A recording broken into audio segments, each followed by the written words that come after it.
My name is Maniswini and I am campaigning for hashtag Respect the Earth. I have pledged to compost my kitchen waste. Do you know, every year about 1000 kg per household of waste is generated. By composting itself, we can reduce this waste by around 10%. Composting not only improves soil fertility, but it also reduces air pollution. Composting can stop global warming. It can save our planet. By composting, I am respecting the earth. When are you starting?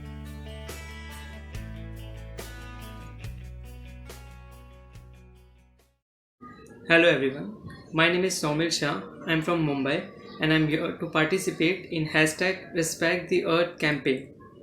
Right from the time the lockdown has declared, all of us are really happy to listen how our mother nature is healing. But out there, someone is suffering really bad. Guess who? Our best friends, the dogs, the stray dogs. Because unlike birds and other creatures, stray dogs depend on us for the survival. So I hereby pledge to take care of every possible stray dog in my surrounding, either by feeding them or by medication, not just during lockdown but even after that. Thank you. I am Aryaman Patel and I support the campaign hashtag Respect the Earth. Today, I take the pledge to never fall prey to the fast fashion industry. New seasons are welcomed by the arrival of new clothing and design, but do we actually need to buy them? That's the question we need to ask ourselves.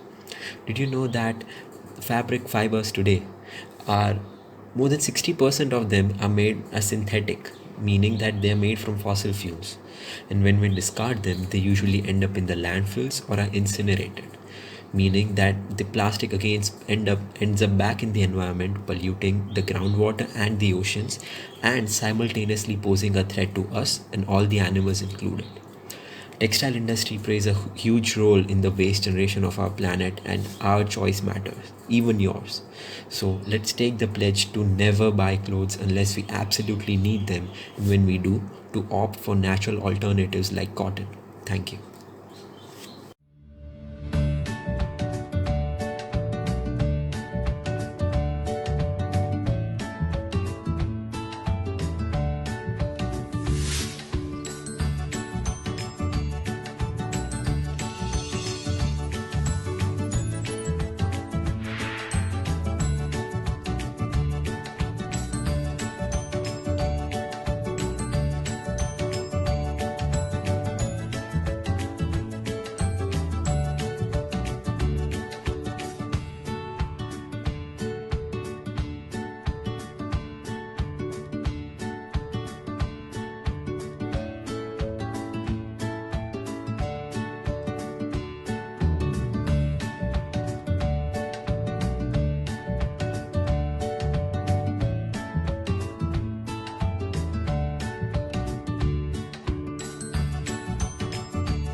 We all know how important it is to save the earth, but what we don't realize is that at this point there's so much damage done that there's no way we can go back. But what we can do is respect it. We can take tiny steps, no matter how small, in order to preserve what we have. I have decided to take a water bottle wherever I go so that I don't end up using plastic cups, taking a metal straw at all times, and also recycling electronic waste. One more pressing issue is that all the waste from Ahmedabad has been accumulating at this site called Purana. It's horrific if you see it.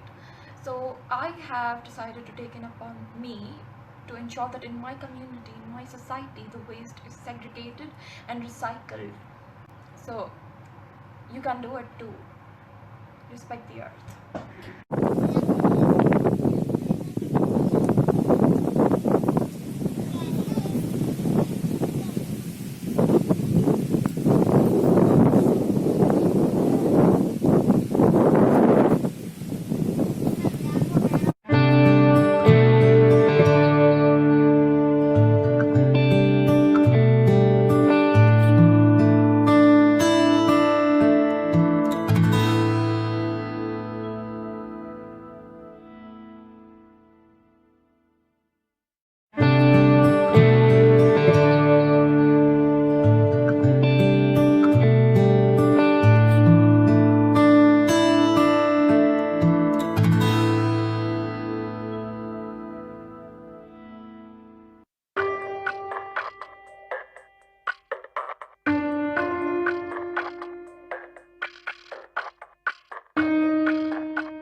प्रकृति, nature कितना कुछ देती है ना हमें, और हम अपना हक समझकर ले तो लेते हैं, मगर जब लौटाने की बारी आती है तो एक दूसरे की ओर देखने लगते हैं। क्या करें, हम इंसानों की फितरत ही कुछ ऐसी हो चुकी है। हम अपने मतलब के लिए प्रकृति को कई दफ़ा कितने ही तरीक़ों से नुकसान पहुंचाते हैं और उसे बर्बाद कर देते हैं। हाँ, अब थोड़ी देर तो हो चुकी है, मगर वक्त है, हम चाहें तो संभल सकते हैं। तो चलो सब मिलकर कदम बढ़ाते हैं, प्रकृति की ओर अपने फर्ज निभाते हैं। खाली पड़े मैदानों में लगाकर पेड़ प्रकृति को फिर हरा भरा बनाते हैं। रहने देते हैं वाहनों को, कभी कभार पैदल ही बाहर जाते हैं। दूर हटाकर सारा कचरा, किनारे से नदियों को स्वच्छ बनाते हैं। चलो कदम बढ़ाते हैं। हेलो फ्रेंड्स, मैं कोमल मीना हूँ और मैं #रिस्पेक्ट द अर्थ में पार्टिसिपेट कर रही हूँ। और आज से मैं ये ट्राई करूँगी कि मैं घर में ज़्यादा से ज़्यादा पानी सेव कर सकूँ और पेड़ पौधे भी ज़्यादा से ज़्यादा उगा सकूँ अपने घर में भी, और आजू बाजू में भी सबको थोड़ी उसके बारे में जानकारी दे सकूँ। Thank you. हेलो दोस्तों, आज मदर अर्थ डे यानी कि मातृ पृथ्वी दिवस है और आज ही पृथ्वी दिवस का 15th एनिवर्सरी भी है। इसका मुख्य उद्देश्य है पर्यावरण संरक्षण के प्रति लोगों को जागरूक बनाना है। इस साल पृथ्वी दिवस की थीम है क्लाइमेट एक्शन यानी कि जलवायु कार्यवाही। एक तरफ लॉकडाउन की वजह से लोग घरों में कैद होने पर मजबूर हैं, वहीं दूसरी तरफ इसकी वजह से धरती की जलवायु बेहतर हो गई है और साथ ही पर्यावरण दिन प्रतिदिन अच्छा होता जा रहा है और हमें इसे अच्छा बनाए रखना है। हम आशा करते हैं कि लॉकडाउन खुलने के बाद भी हम पर्यावरण संरक्षण के हित में काम करेंगे और पृथ्वी की जलवायु को अच्छा बनाए रखने का पूरा ख्याल रखेंगे। Save our planet, save our. Hello friends, मेरा नाम प्रजापति राहुल है। मैं #रिस्पेक्ट द अर्थ में पार्टिसिपेट कर रहा हूँ और मैं अपने आसपास के वातावरण को शुद्ध रखूँगा और ज़्यादा से ज़्यादा पेड़ पौधे लगाने की कोशिश करूँगा और अपने आसपास के सभी लोगों को समझाऊँगा इसके इम्पोर्टेंस एंड ट्राई करूँगा कि ज़्यादा से ज़्यादा लोग इस चीज़ को फॉलो करें। Thank you. नमस्ते, मेरा नाम है कुशवा पवन कुमार और मैं आज आपको बताऊंगा वर्ल्ड अर्थ डे के बारे में, जो कि 22 अप्रैल यानी कि आज ही के दिन मनाया जाता है और इसको लगभग वर्ल्ड के 193 प्लस देशों में मनाया जाता है। मनाया तो जाता है, पर अभी क्यों मनाया जाता है ये मैं आज आपको बताऊंगा। हम कुदरती संसाधनों का इतना इस्तेमाल करते हैं, कुदरती हो या मानव सर्जित संसाधन हो, उसका इस्तेमाल इतना बढ़ गया है कि वो हमारे पृथ्वी और हमारे नेचर को नुकसान कर रहे हैं, हार्म कर रहे हैं, डैमेज कर रहे हैं। तो उसको रोकने के लिए कुछ ना कुछ करना पड़ेगा। जैसे कि हम बिन ज़रूरी यूज़ नहीं करेंगे व्हीकल्स का, जिससे कि पोल्यूशन कम होगा। हम पानी है जो उसको वेस्ट नहीं करेंगे, उसको बचाएंगे तो हमारे फ्यूचर में वो काम आएगा। ऐसे ही बहुत सारे तरीके हैं जिससे हम अपनी पृथ्वी की हेल्प कर सकते हैं, जो कि हमारे लिए अच्छा रहेगा, हमारे आने वाली पीढ़ियों के लिए काफ़ी अच्छा रहेगा। इसलिए कुछ ना कुछ तो मतलब एक ना एक स्टेप तो उठाना पड़ेगा, ठीक है। तो आज मैं एक अपने आप से वादा करता हूँ कि मैं बिन ज़रूरी व्हीकल्स का यूज़ नहीं करूँगा, जिससे कि मैं जितना हो सके उतना पेट्रोल बचाने की कोशिश करूँगा। Thank you. हेलो फ्रेंड्स, मैं सत्यम ओझा हूँ। मैं #रिस्पेक्ट द अर्थ में पार्टिसिपेट कर रहा हूँ और मैं आज से प्लेज लेता हूँ कि मैं अपने घर में प्लास्टिक का यूज़ नहीं करूँगा और ना किसी को करने दूँगा, जिससे मेरा घर प्लास्टिक फ्री बन सके। और मैं आज से कोशिश करूँगा कि अपने आसपास के ज़्यादा से ज़्यादा लोगों को जागरूक कर सकूँ कि वो भी अपने घर में प्लास्टिक का यूज़ ना करें। और आप सभी से भी निवेदन है कि आप भी अपने घर में प्लास्टिक का यूज़ ना करें। Thank you. Hi guys, my self जय दर्जी एंड मैं #रिस्पेक्ट दी अर्थ में पार्टिसिपेट कर रहा हूँ, राइट। और मैं ज़्यादा से ज़्यादा लोगों को गाइड करूँगा कि पेड़ पौधे ज़्यादा उगाए और बहुत लोगों को मैं गाइड करूँगा कि यहाँ वहाँ डस्ट मत फेंके। मेरे नज़दीक एरिया में अगर कोई अगर ऐसी हरकत कर रहा है तो मैं उनको अवॉइड करूँगा और साथ ही साथ पानी जितना होगा उतना ज़्यादा से ज़्यादा सेव करूँगा। Thank you so much.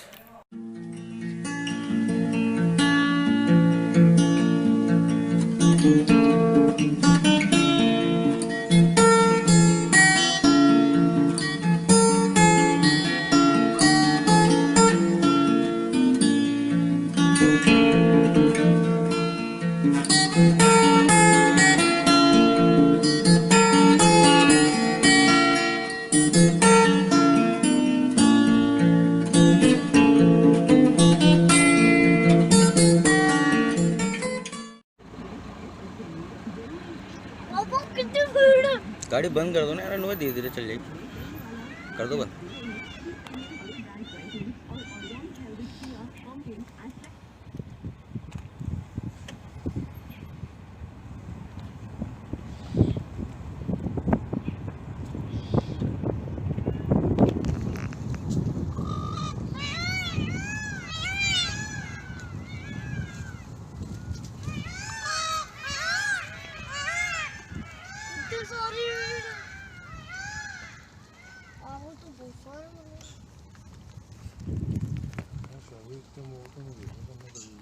हाँ यार, वो शायद दाना बीच में डाल के रोक।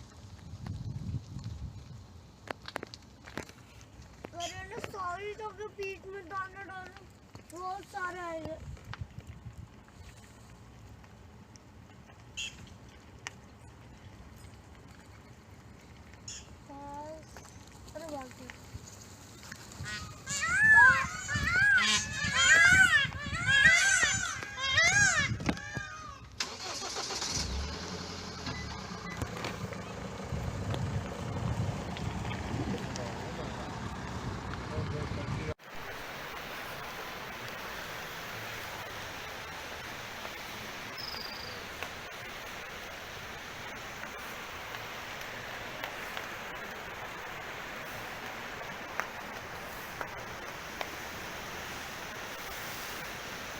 देखिए, हरिद्वार का ये ब्रह्म कुंड एक वक्त था जब हजारों लाखों यात्री आस्था की एक डुबकी लगाया करते थे।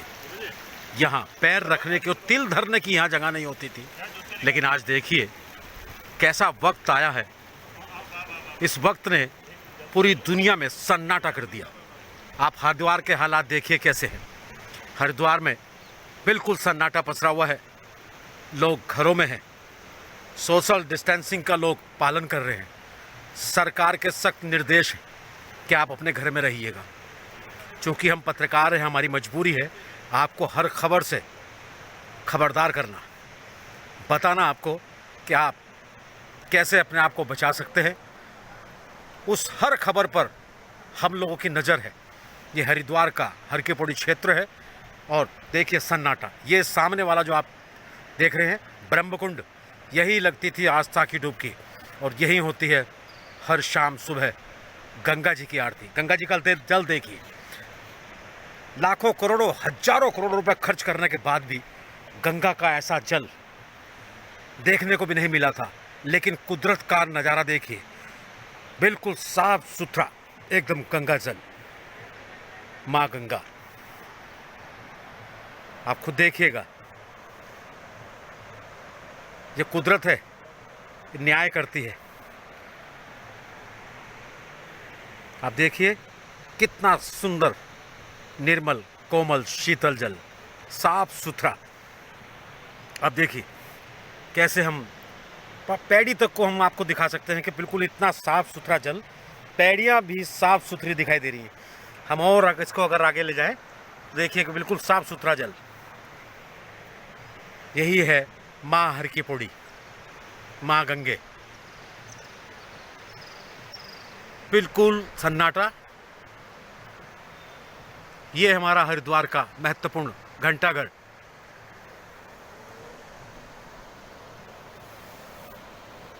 चलिए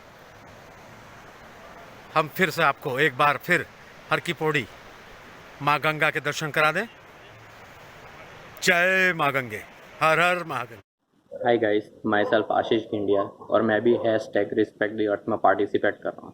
और आपसे मैं मेरी पूरी कोशिश करूँगा कि हमारे लिविंग रेसिडेंसीज और आसपास की जगह पे कोई कचरा ना फैलाए।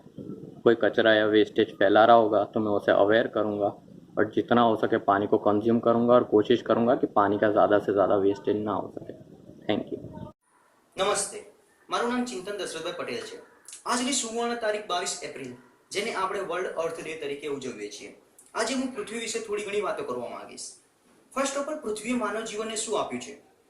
તો જોવા જઈએ, પૃથ્વીએ માનવ જીવનને અગણિત વસ્તુઓ આપી છે જેને આપણે ગણી શકતા નથી, જેમ કે પાણી, જમીન, ખોરાક જેવી જીવન જરૂરિયાત વસ્તુઓ। બીજું, કુદરતી ગેસ, કુદરતી ઓઇલ જેવી જરૂરિયાત વસ્તુઓ, અને એનાથી બી મોટી ઓઝોન સ્તર। ઓઝોન સ્તર એ સૂર્યના 5 જામની કિરણને રોકી રાખે છે અને તેનાથી આપણને આપણું રક્ષણ થાય છે. બસ સેકન્ડ વાત, માનવ જીવને પૃથ્વીને શું આપ્યું છે એ તમે કહી શકશો? ચલો હું જણાવી દઉં છું. માનવ જીવને પાણીને પ્રદૂષિત કર્યું છે, માનવ જીવને વાતાવરણને પ્રદૂષિત કર્યું છે. જેમ કે જોવા જઈએ તો વૃક્ષોની કાપણી કરે છે એ માનવ પોતાના સ્વાર્થના કારણે, અને તેના કારણે CO2 એ ડિકમ્પોઝિશન થતું નથી, અને ડિકમ્પોઝિશન થતું નથી એના કારણે CO2 એ ઓઝોન સ્તરમાં ગામડા પાડે છે, અને એ ગામડાના કારણે આપણે ફેફસાના રોગો અને ચામડીના રોગો વધી રહ્યા છે. માનવીની આવી જ પ્રવૃત્તિના કારણે આવનારા 20 વર્ષોમાં પૃથ્વી પર જીવન શક્ય નથી. જો આપણે આનાથી બચવું હોય તો આપણે આજથી જ જાગૃત થવું પડશે, અને આપણે આના સામે અવેરનેસ કરવી પડશે, અને આપણે પોતે આજે નિયમ લેવો પડશે કે આપણે પ્રદૂષણ અટકાવીશું. જય હિન્દ. નમસ્તે, મારું નામ ચિંતન દશરથભાઈ પટેલ છે. હું #અર્થ અભિયાનમાં જોડાઉં છું અને એક પ્રોમિસ આપું છું કે હું પાણીનો સચોટ રીતે ઉપયોગ કરીશ, અને હું એક સાયન્સનો વિદ્યાર્થી હોવાના કારણે પાણીનું પ્રદૂષણ અટકાવવા માટે મારો પૂરેપૂરો ફાળો આપીશ, અને મારા કલિકો સાથે મળીને હું વૃક્ષારોપણના પ્રોગ્રામો કરીશ અને લોકોને અવેર કરીશ. જય હિન્દ.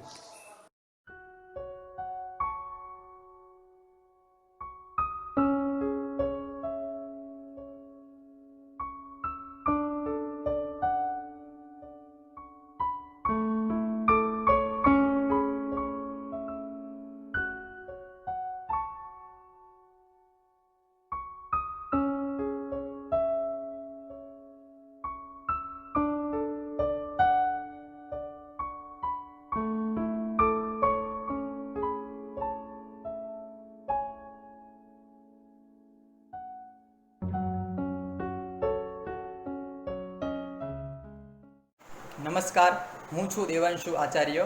22 એપ્રિલ 1970થી ચાલતા આ વિશ્વ પૃથ્વી દિવસ વિશે થોડું જાણીએ. જોકે અત્યારના સમયમાં જ્યારે વિશ્વ પૃથ્વી દિવસ હોય છે, વિશ્વ જલ દિવસ હોય છે, કે પછી વિશ્વ પર્યાવરણ દિવસ હોય છે, ત્યારે સૌ લોકો પોતાની પર્યાવરણ પ્રત્યેની જાગૃતતા બતાવતા હોય છે, અને આ જ પ્રકારની માનસિકતા આપણને સૌને એક સમયે વિનાશ તરફ લઈ જશે, અને આવું ન થાય તે માટે આપણે સૌએ આગળ આવવું પડશે. સ્વાભાવિક વાત છે કે કોઈ એક વ્યક્તિથી પૃથ્વી આખી નથી બચાવી શકાતી, પરંતુ જ્યારે આપણે કોઈ પણ કાર્યની શરૂઆત કરીશું ત્યારે અન્ય લોકો આપણાથી પ્રેરિત થઈને પણ પોતાની પૃથ્વી બચાવવા માટે પોતાનો મહત્ત્વનો ફાળો બજાવશે. તેમાં જો આપણે જોવા જઈએ તો સૌપ્રથમ આપણે આજુબાજુના વિસ્તારમાં વૃક્ષોનું સંવર્ધન કરવું જોઈએ, વૃક્ષોનો ઉછેર કરવો જોઈએ, અને અન્ય દ્વારા ઉગાડેલા વૃક્ષોનું પણ જતન કરવું જોઈએ. દ્વિતીય નંબરે પોલિથીન બેગનો ઉપયોગ ઘટાડતા પેપર બેગનો ઉપયોગ વધારવો જોઈએ. આપણી આસપાસમાં આંદોલન ચાલતા હોય છે પર્યાવરણ પ્રત્યેના, તેમાં પણ આપણે સાથ સહકાર આપવો જોઈએ. હું દેવાંશુ આચાર્ય પ્રોમિસ આપું છું કે હું #RespectToEarthને સપોર્ટ કરું છું, અને હું પણ મારી આજુબાજુના વિસ્તારમાં રહેલા વૃક્ષોનું જતન કરીશ, પોલિથીન બેગનો ઉપયોગ ઓછો કરતાં પેપર બેગનો ઉપયોગ વધારે કરીશ, અને પાણીનો પણ સંપૂર્ણ અને વિવેકપૂર્ણ ઉપયોગ કરીશ. અસ્તુ. જય હિન્દ. નમસ્કાર, હું છું વિશાલ પટેલ. 22 એપ્રિલ એટલે કે પૃથ્વી દિવસ. સમગ્ર વિશ્વમાં પૃથ્વી દિવસ 22 એપ્રિલ 1970ના રોજ ઉજવવામાં આવ્યો હતો. અત્યાર સુધીમાં લગભગ 193 દેશ પૃથ્વી દિવસ ઉજવે છે. આ વર્ષે 2020માં 50મો અર્થ ડે ઉજવવામાં આવે છે. જો 193 દેશ જો આ પૃથ્વી દિવસ ઉજવતા હોય તો આપણે ખબર પડે કે કેટલું પૃથ્વીનું જતન કરવું કેટલું અનિવાર્ય છે. અમેરિકાના પૂર્વ નેતા ગેલર નેલ્સને આ પૃથ્વીના સંરક્ષણ અને પ્રકૃતિ પ્રત્યે જાગૃતિ લાવવા માટે સમગ્ર વિશ્વમાં સંયુક્ત રાષ્ટ્રથી પૃથ્વી દિવસ ઉજવવામાં આવ્યો હતો.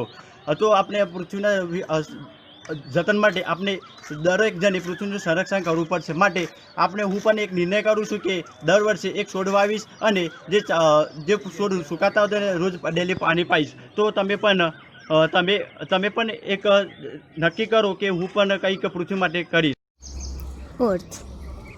Earth has been existing as a planet since 4.5 billion years, and we have been celebrating its significance first in 1970, and today is the 50th anniversary of Earth's Day.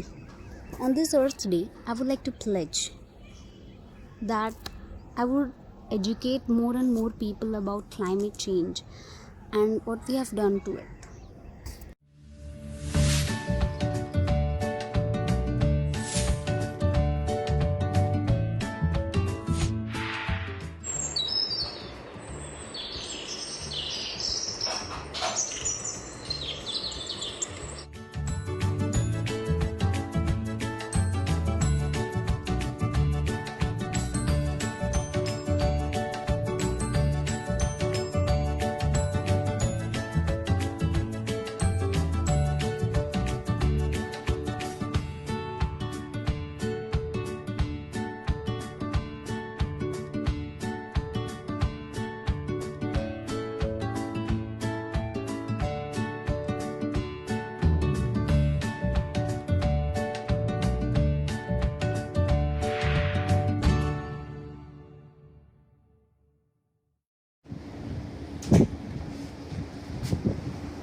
name is Maniswini and I am campaigning for #RespectTheEarth. It is very natural for us to believe that home gardening cannot be practiced in small spaces. But with creative and unique ideas, we can practice home gardening in limited spaces too. To add to that, it allows us to reuse plastics in a very beneficial manner. Home gardening gives us the opportunity to soundproof our homes, purify the air inside, and refresh the home environment. Home gardening is a very cost-efficient and a healthy way of living. It has been scientifically proven that it relieves us from the stress of our daily lives and boosts happiness. I have decided to practice home gardening every day to pay my respect to the earth.